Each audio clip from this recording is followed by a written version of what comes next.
Hi guys, welcome to our channel Telugu audio stories with Maitri. నా ఛానల్ని ఎవరైనా ఫస్ట్ టైం చూస్తున్నట్టయితే తప్పకుండా లైక్ చేయండి, షేర్ చేయండి అండ్ సబ్స్క్రైబ్ చేసుకోండి ఫ్రెండ్స్. ముడిపడని వీడని బంధం పార్ట్ 71.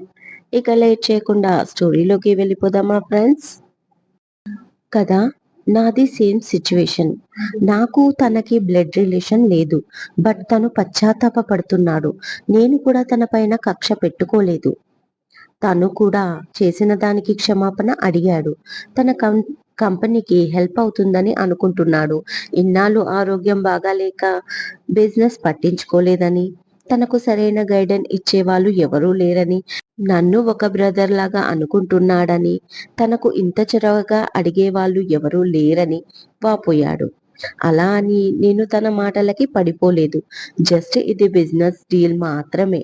అయినా మేము ఎన్ని రోజులు కలిసి వర్క్ చేస్తాం?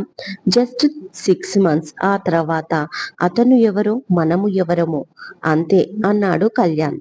ఈ టైం చాలు కదా మన మధ్య సమస్యలు రావడానికి, ఈ టైం చాలు కదా ఇంకా కష్టాలు కొని తెచ్చుకోవడానికి అంటుంది కావ్య కోపంగా. నువ్వు చాలా కోపంగా ఉన్నావు. విని చూడు నిన్ను నన్ను ఎలా చూస్తున్నాడో.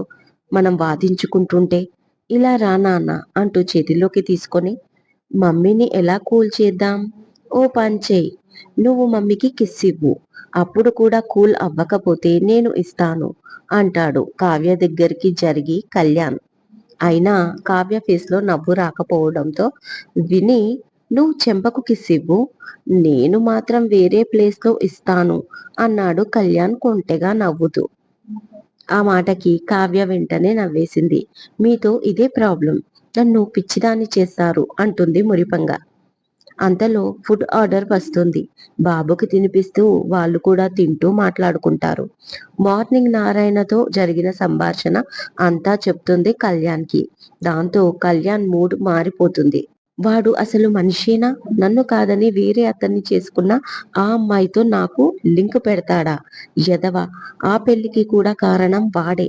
వాడి కాకమ్మ కబుర్లు నమ్మి పెళ్లి చేసుకున్నా. తర్వాత ఎవరేంటో క్లారిటీ వచ్చాక నా లైఫ్ మొత్తం ఆగాధంలో పడిపోయింది. అప్పటికే నేను ఒక బిడ్డకు తండ్రినయ్యాను. తనని ఇష్టపడలేక, నిన్ను మర్చిపోలేక నరకం నరకనం అనుభవించాను కావ్య. ఫైనలీ నిన్ను మర్చిపోవాలని అనుకున్నాను. నా బిడ్డ ముఖం చూసి లైఫ్లో అడ్జస్ట్ అవ్వాలనుకున్నాను. అదే టైంలో ఆ బిడ్డ వల్లనే మళ్ళీ మనం కలిసాం, మళ్ళీ మనం ఒకటయ్యాం. కానీ నా బ్యాడ్ లక్, నా మూర్ఖత్వం వల్ల మన బిడ్డ మన మధ్య లేడు. తలుచుకుంటే ఇప్పటికీ నాకు నిద్ర పట్టదు అంటూ కళ్ళల్లో నీళ్లు తిరుగుతుండగా చెప్తాడు కళ్యాణ్. అతని మాటలకు విహాన్ గుర్తుకొచ్చి కావ్య కళ్ళల్లో వాటర్ వచ్చేశాయి. వెంటనే ఉమ్మా అని వినిపించింది. తన ఒడిలోకి చూస్తే వియాన్ ఉమ్మా ఉమ్మా అంటూ వాడి చిట్టి చేత్తో స్పూన్తో అన్నం తీసుకొని కావ్యకి పెడుతున్నాడు. వెంటనే కళ్ళు తుడుచుకొని, చూడు మన బాబు ఎక్కడికి పోలేడు. వీడే నీ మీద అలిగి నా దగ్గరికి వచ్చేశాడు. మళ్ళీ కలిపింది వీడే కదా మనల్ని అంటూ కళ్యాణ్ కళ్ళు తుడిచింది కావ్య. డాయ్ అంటూ బాబు పిలుస్తాడు. కళ్యాణ్ నవ్వుతూ బాబుని తీసుకొని ముద్దు చేస్తాడు. ఆ తర్వాత ఫస్ట్ టైం వాణ్ణి ఎక్కడ చూశాడో ఎలా చూశాడో కూడా చెప్తాడు కావ్యకి. నిజమా? బాబుని మీరు కృష్ణుని గెటప్లో చూసారా? అది కృష్ణాష్టమి రోజు కదా అంటుంది ఆశ్చర్యంగా నవ్వుతూ కావ్య. అవును అంటూ మురిపంగా వాణ్ణి చూసుకుంటాడు.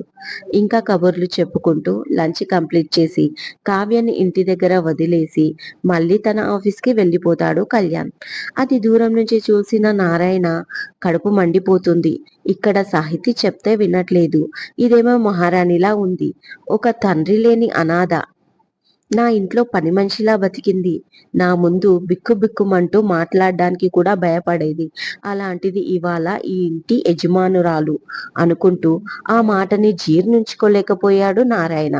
కోపంతో కళ్ళు ఎరుపెక్కి ఆ కళ్ళల్లో అసూయ కనబడింది. నా కూతురు బాధపడ్డా పర్వాలేదు, కానీ ఈ కావ్య సుఖపడడానికి వీలేదు అని ఒక నిర్ణయానికి వస్తాడు నారాయణ. వెంటనే శారదమ్మకి చెప్తాడు, ఈ ఊర్లో నాకు తెలిసిన చుట్టాలు ఉన్నారు, వెళ్ళి కలిసి వస్తానని. దానికి ఆవిడ, అక్కడికి వెళ్ళి మళ్ళీ ఏమి అప్పులు చేయకండి. మనకి ఆదాయం లేదు, కట్టే శక్తి అంతకన్నా లేదు. ఇక్కడ కూతురింట్లో పడి ఉన్నాం, అది గుర్తుంచుకోండి అంటుంది శారదమ్మ. ఆదాయం అనేది వస్తే అప్పు కట్టే శక్తి ఆటోమేటిక్ గా వస్తుంది. ఆ ఆదాయం సంపాదించడానికే వెళ్తున్నాను అని మనసులో అనుకుంటూ, సర్లే, నాకు చెప్పిన జాగ్రత్తలు చాలు. నీ చిన్న కూతుర్ని కనిపెట్టుకొని ఉండు. మళ్ళీ ఎవరితో లేచిపోతుందో ఏంటో అని తిట్టుకుంటూ బయలుదేరతాడు నారాయణ. ఆ మాట విని నాన్న ఇంత నీచంగా ఎలా మాట్లాడతాడు అనుకుంటూ కన్నీళ్లు పెట్టుకుంది సాహితి. కావ్య మళ్ళీ కుందన్కి కాల్ చేస్తుంది. తను 2 రోజుల్లోనే వస్తున్నానని గుడ్ న్యూస్ చెప్తాడు. అప్పుడే నారాయణ గురించి చెప్పాలని ఉంటుంది, కానీ చెప్పదు. మరి ఈ విషయం నేను సాహితికి చెప్తాను అంటుంది కావ్య. సాహితికి చెప్పినా తను నాతో వస్తుందని నేను అనుకోను. నేను వచ్చేది కేవలం నీ కోసం. నీ మాట మీద ఉన్న గౌరవంతో ఒక ఛాన్స్ ఇస్తున్నాను కావ్య. తను ఏమాత్రం మనసు మారకపోయినా నేను తనని బతిమాలడం, కన్విన్స్ చేయడం లాంటివి చేయను. జస్ట్ నువ్వు చెప్పేది వింటాను. ఆ తర్వాత తిరిగి వచ్చేస్తాను. నన్ను ఫోర్స్ చేయకూడదు అంటాడు కుందన్. అస్సలు చెయ్యను. మరొకసారి నిన్ను హైదరాబాద్ రమ్మంటే అప్పుడు మీరు జంటగా వస్తారు. అది మాత్రం నేను ప్రామిస్ గా చెప్పగలను అంటూ నవ్వుతుంది కావ్య. నువ్వు పెద్ద రాక్షసివి, ఏదైనా చేయగలవు. చిన్నప్పుడు అంతే కదా, ఏదైనా క్వశ్చన్ కి ఆన్సర్ ఇవ్వకపోతే ఆ ఆన్సర్ క్రాస్ చేశాకే మరొక ఆన్సర్ ఇచ్చేదానివి, అంతే తప్ప ఆ క్వశ్చన్ ని మాత్రం మధ్యలో వదిలిపెట్టేదానివి కాదు. నాకు బాగా గుర్తుంది, నా పెన్ను బుక్ తీసి విసిరేసేదానివి. అది కరెక్ట్ చేసుకొని వస్తేనే ట్యూషన్ అంటే అప్పుడు నా గుండెలో రాయి పడేది నాకు అన్నాడు కుందన్. నీకు ఇంకా గుర్తుందా అంటుంది నవ్వుతూ కావ్య. అప్పుడే వెనక నుంచి కళ్యాణ్ వచ్చి ఆమెను వాటేసుకొని మెడవంపులో ముఖం దాచుకుంటాడు. ఎవరికి ఏం గుర్తుంది అని అడుగుతాడు డిస్టర్బ్ చేస్తూ. ఇష్, లైన్ లో కుందన్ ఉన్నాడు అంటుంది మెల్లిగా. ఓకే ఓకే, క్యారీ ఆన్ అంటూ దూరంగా వెళ్ళి ఫోన్ చూసుకుంటూ ఉంటాడు. ఏంటి మీ సారా, నాకు పరిచయం చేయవా అని అడుగుతాడు కుందన్. అంతలోనే నాలుక ఖర్చుకుంటాడు. నువ్వు ఇక్కడికి రా, చేస్తాను అంటుంది నవ్వుతూ తన సిచ్యువేషన్ అర్థమైన కావ్య. ఏంటో కావ్య, లైఫ్ అంతా తికమకగా అయిపోయింది కదా అంటాడు. ఏం చేస్తాం, మన చేతుల్లో ఏం లేదు కదా. సరే, నువ్వైతే వస్తున్నావు కదా, వచ్చేటప్పుడు ఒక కాల్ చేయి, కారు పంపిస్తాను అంటుంది కావ్య. కళ్యాణ్ కోపంగా చూస్తాడు. అతని చూపుకి తను నవ్వుతూ, అస్సలు మొహమాట పడకు, క్యాబ్ లాంటివి బుక్ చేసుకోకు, జస్ట్ కారు నీ ముందల ఉంటుంది అంటుంది ఇరిటేట్ చేస్తూ, కావాలని కళ్యాణ్ కి కోపం తెప్పించి. ఓకే బాయ్ అంటూ కాల్ కట్ చేస్తాడు కుందన్. మీకు ఒక విషయం తెలుసా అంటూ కళ్యాణ్ దగ్గరికి వస్తుంది. అవసరం లేదు మీ విషయాలు మాకు అంటాడు ముఖం తిప్పుకొని కళ్యాణ్. కానీ మీరు వినడం నాకు అవసరం కదా అంటుంది తన పక్కన కూర్చొని కళ్యాణ్ ముఖం తన వైపు తిప్పుకొని. ఇప్పుడు నేను వినకపోతే కళ్యాణ్ చూస్తూ సీరియస్ గా అడుగుతాడు. ఏముంది, నైట్ కి మీరు బాబుకి అటుపక్క పడుకుంటారు, నేను ఇటుపక్క పడుకుంటాను, అంతే అంటుంది కావ్య. సో వీక్ పాయింట్ పై కొడుతున్నావన్నమాట అని అడుగుతాడు. హా అంటుంది యాటిట్యూడ్ చూపిస్తూ కావ్య. సరే పడుకో, నేను నీ పక్కకి వస్తానో లేదో తెలీదు, కానీ నువ్వు మాత్రం తెల్లవారేసరికి నా పక్కలో ఉంటావు అంటాడు కళ్యాణ్. ఛీ, మీకు సిగ్గు లేదు అంటూ సిగ్గుపడుతుంది కావ్య. ఇంకా సిగ్గుపడి నన్ను టెంప్ట్ చెయ్యకు అంటాడు కళ్యాణ్. అప్పుడే వాళ్ళ రూమ్ డోర్ నాక్ అవుతుంది. కావ్య డోర్ ఓపెన్ చేస్తుంది. క్రాంతి బాబునెత్తుకొని, నాన్న పిలుస్తున్నాడు మీరు ఇద్దరిని అంటాడు. కిందికి వెళ్ళేసరికి అందరూ హాల్లో ఉన్నారు. ఏ విషయం గురించో తెలీదు. నారాయణ వచ్చినప్పటి నుంచి కావ్యని ఎవ్వరూ ఒక మాట అనలేదు, కానీ ఇప్పుడు అందరినీ అలా చూసేసరికి కావ్య భయపడుతుంది. ఏమైంది నాన్న, ఎనీథింగ్ సీరియస్ అని అడుగుతాడు కళ్యాణ్ అందరినీ చూస్తూ. ఏం లేదు నాన్న, మన అను గురించి మాట్లాడదామని పిలిచాను అంటాడు. అను గురించా అంటూ కూర్చుంటాడు కళ్యాణ్. అనుకి మంచి సంబంధం వచ్చింది. మనకు తెలిసిన వాళ్ళే, దూరపు బంధువులు కూడా. వాళ్ళ అబ్బాయి 3 మంత్స్ బ్యాక్ ఏదో ఫంక్షన్‌లో మన అనుని చూసి నచ్చింది అని వాళ్ళ ఇంట్లో వాళ్ళకి చెప్పాడంట. వాళ్ళు ఎంక్వైరీ చేస్తే మనమని తెలిసిందంట. దాంతో వాళ్ళు చాలా ఇంట్రెస్ట్ చూపిస్తున్నారు మనతో సంబంధం కలుపుకోవడానికి. ఇది అబ్బాయి ఫోటో అంటూ వాట్సాప్‌లో పిక్ చూపిస్తాడు కళ్యాణ్‌కి. ఆ తర్వాత కావ్య చూస్తుంది. అబ్బాయి చాలా బాగున్నాడు. ఏం చేస్తూ ఉంటాడు అని అడుగుతుంది కావ్య. వాళ్ళది టెక్స్‌టైల్స్ వ్యాపారం. చాలా ఏళ్లుగా అదే బిజినెస్‌లో ఉన్నారమ్మా. పెద్ద పెద్ద షోరూమ్‌లు ఉన్నాయి వాళ్ళకి. వాళ్ళ పేరు కూడా ఒక బ్రాండ్‌లా మారిపోయింది అంటూ వాళ్ళ గురించి అన్ని విషయాలు చెప్తాడు చలపతి.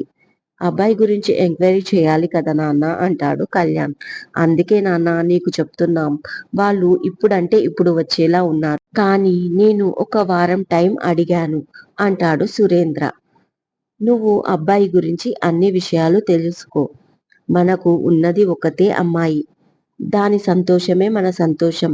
తన విషయంలో మనం ఎక్కడ కాంప్రమైజ్ అవ్వడానికి వీలేదు అంటాడు చలపతి. డబ్బుదేముంది వస్తుంది పోతుంది. ఒకవేళ వాళ్ళకి తక్కువగా ఉన్నా మనకుంది కదా! కానీ అబ్బాయి మంచోడై ఉండాలి. అప్పుడే నా మనవరాలు సుఖంగా ఉంటుంది అంటుంది శాంతమ్మ. మేము అదే అనుకుంటున్నామమ్మా. క్యారెక్టర్ మంచిదై ఉండాలి. మన అనుని జాగ్రత్తగా చూసుకోవాలి. అదే ముఖ్యం మనకి అంటాడు చలపతి. ఓకే నాన్న నేను అన్ని డీటెయిల్స్ కనుక్కుంటాను అంటాడు కళ్యాణ్. ఆ తర్వాత మాటల్లో పడతారు అందరూ. బాబుని తీసుకొని కావ్య అను రూమ్ లోకి వెళ్తుంది. కావ్య వెనకాలే క్రాంతి అరవింద్ కూడా వస్తారు. అను గోర్లు కొరుకుతూ కూర్చుంది టెన్షన్ గా. అసలు దీన్ని చూసి ఎలా నచ్చాడు గురుడు అంటాడు క్రాంతి. ఆ అబ్బాయికి సైట్ ఉన్నట్టుందిలే. అందుకే కోతిలా ఉన్న ఇది అందంగా కనిపించింది అంటాడు అరవింద్. అయితే ఒక పని చేద్దాంరా. దీనికి పెళ్ళయ్యే వరకు బావకి కళ్ళు జోడు రాకుండా జాగ్రత్త తీసుకుందాం అంటాడు క్రాంతి. మీరు ఓవర్ చేయకండి. నాకు ఇంకా పెళ్లి ఫిక్స్ అవ్వలేదు అంటుంది అను. ఫిక్స్ కాకపోతే అయిపోతుందిలే అంటాడు అరవింద్. ఓకే ఓకే మీరెందుకొచ్చారు లోపలికి తనని ఏడిపించడానికా అంటూ అను నువ్వు పిక్ చూసావా అని అడుగుతుంది కావ్య. లేదు అన్నట్టుగా తల ఊపుతుంది అను. ఓకే మామయ్య ఫోన్ నుంచి నాకు సెండ్ చేసుకున్నాను అంటూ తన ఫోన్ చూపిస్తుంది కావ్య. ఆ పిక్ చూసి బాగున్నాడు కదా హ్యాండ్సమ్ గా అంటుంది అను.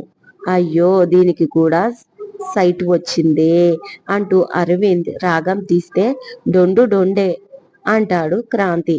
ఆ మాటలు విని అప్పుడే వచ్చిన కస్తూరి వసుధ నవ్వుతారు. కస్తూరి అనుని దగ్గరికి తీసుకొని అదేం లేదు అబ్బాయి చాలా బాగున్నాడు. చిన్నప్పుడు ఎప్పుడో చూశాను. పైగా మనకు బాగా తెలిసిన వాళ్ళే. చాలా మంచోళ్ళు. అను సుఖపడుతుంది అంటుంది కస్తూరి. కూతుర్ని చూసి మురిసిపోతుంది వసుధ. కళ్యాణ్ ఎంక్వైరీలో అబ్బాయి చాలా మంచోడు అని తేలడంతో నెక్స్ట్ డే పెళ్లి చూపులు ఏర్పాట్లు చేస్తారు.